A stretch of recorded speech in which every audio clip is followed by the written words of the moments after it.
Hej, jeg skal gennemgå et af de eksperimenter, vi har lavet i kemi, nemlig fremstilling af salmiak og påvisning af salmiak i spejderhavl. Og det her eksperiment består som sagt af to dele. Første del, hvor vi har skulle fremstille noget salmiak ud fra saltsyre og en vandig opløsning af ammoniak.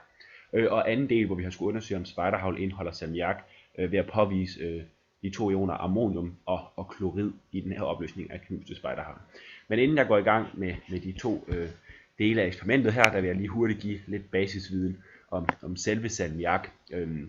De fleste, der hører ordet salmiak, tænker nok straks på slik, men det anvendes altså også, udover at være smagstof i forskellige former for slik, også til diverse rengøringsmidler, make-up-fjerner, elektrolyt i batterier, lim og i rigtig mange andre produkter og tekniske sammenhænge. Salmiak har det kemiske navn ammoniumklorid, og det er en ionforbindelse.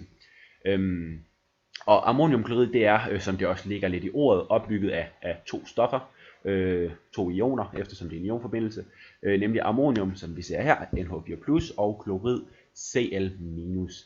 Og nedenunder har vi her den kemiske formel for ammoniumklorid, hvor vi har ammonium og klorid, der går sammen til ammoniumklorid.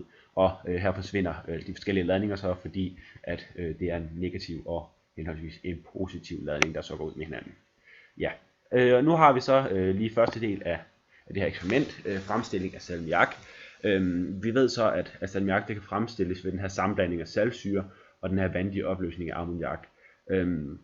Og når vi skal fremstille salmiak, så har vi så den her sammenblanding af de her to forskellige stoffer, nemlig ammoniak, som hedder NH3, den har vi her, og HCl, som er saltsyre. Her ser vi så den kemiske reaktion, der finder sted, når du fremstiller salmiak, nemlig hvor vi har ammoniak, der går sammen her med saltsyre, og de går så sammen til salmiak her, som også hedder NH4Cl, som vi lige har gennemgået ovenover.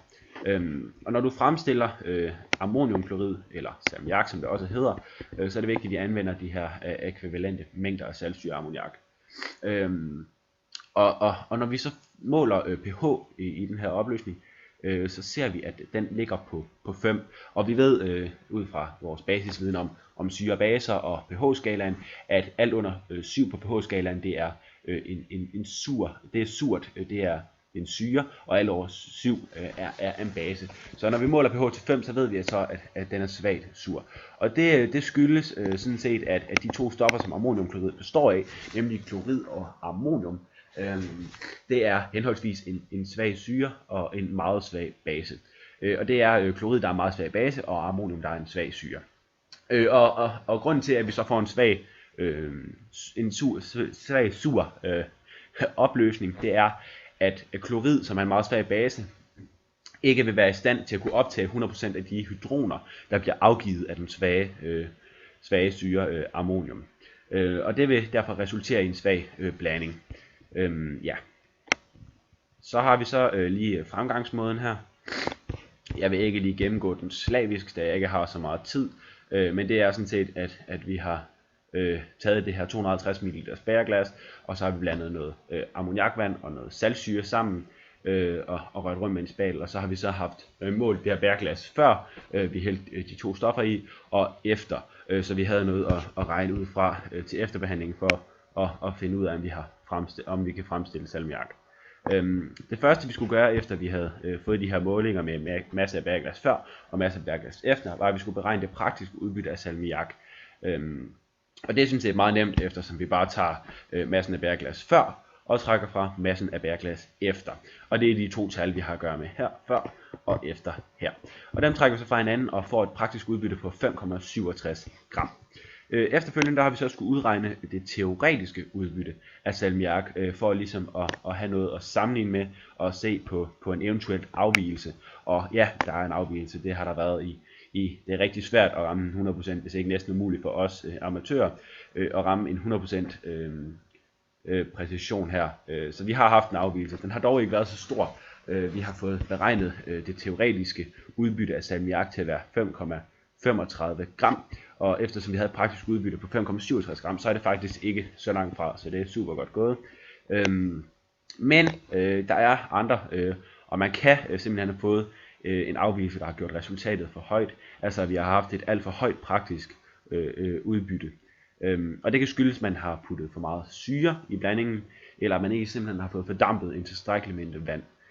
Og derfor at vandet har gået ind og haft en vægtmæssig indflydelse. Hvis du derfor har kommet til et resultat, der er for lavt, kan det skyldes, at der har spruttet rigtig meget, og der er derfor en vægt, der har røget over bords. Så har vi så anden del af undersøgelsen, eller anden del af eksperimentet her, undersøgelsen af spejderhagl, hvor vi har skulle undersøge, om spejderhagl indeholder salmiak ved at påvise ammonium og klorid. Og ammonium, det kan vi påvise ved at tilsætte en stærk base, hvor vi så har haft OH- indover, og så har vi så kunne konkludere, at hvis der dannes den her basiske gas, så indeholder spejderhavlen ammonium. Så har vi så kunne skrive den kemiske reaktion op, der finder sted, når ammonium reagerer med hydroxid, og det er den vi har her, hvor vi så får en basisk gas, nemlig ammoniak NH3, og dermed kan konkludere, at der dannes den her basiske gas, så spejderhavlen indeholder ammonium. Så har vi så skulle påvise klorid, og det har vi påvist ved en fældingsreaktion med sølvioner, hvor vi har set, at når klorid reagerer med de her sølvioner, så har vi simpelthen at gøre med sølvioner her og klorid her, hvor sølvionerne og klorid er gået sammen til AgCl. Og vi har som sagt igen her at gøre med en positiv og en negativ ladning, der så har gjort, at de er gået lige ud med hinanden. Og der findes i den her kemiske reaktion er der også en tilskuerion, nemlig NO3-.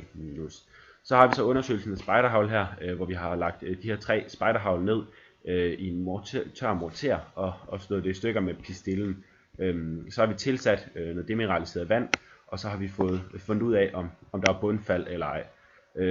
Og der har vi så kunne konkludere, at vi har fremstillet salmiak, og